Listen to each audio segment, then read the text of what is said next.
Ate, ba't gising ka pa? Eh, sa bagay, ako rin naman gising pa rin ako eh. Hindi pa ako inaantok. Namamay ka pa? Hindi naman. Ikaw, saan ka galing yan? Kina Kuya Atoy. Pinababantay nila ako sa shop tuwing wala siya. Paano ba kayo naging close nila Atoy? Nung maliit pa ako, dinadala kasi ako ni nanay sa shop. Assistant kasi siya doon. Eh, walang makapagbantay sa akin. Kaya ayun, tambay sa tailoring shop. Ano naman yung tatay mo? May tatay ka ba? Pahinati kasi yun. Kaya weekend lang siya umuwi.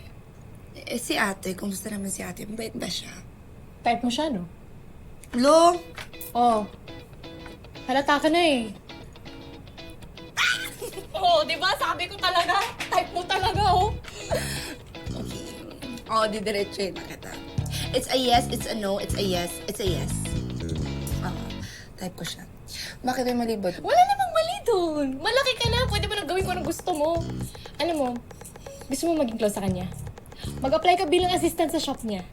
Para hindi na ako magbabantay doon. Di ba? Very good ka dyan. Alam mo, very smart. Very, very smart ka.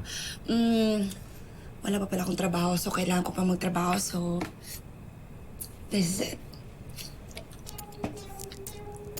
Magugustuhan ba ako ni Atoy? Sa tingin ko bilang assistant, oo naman, syempre. Bilang shota, try mo masungit yun eh. Try mo lang.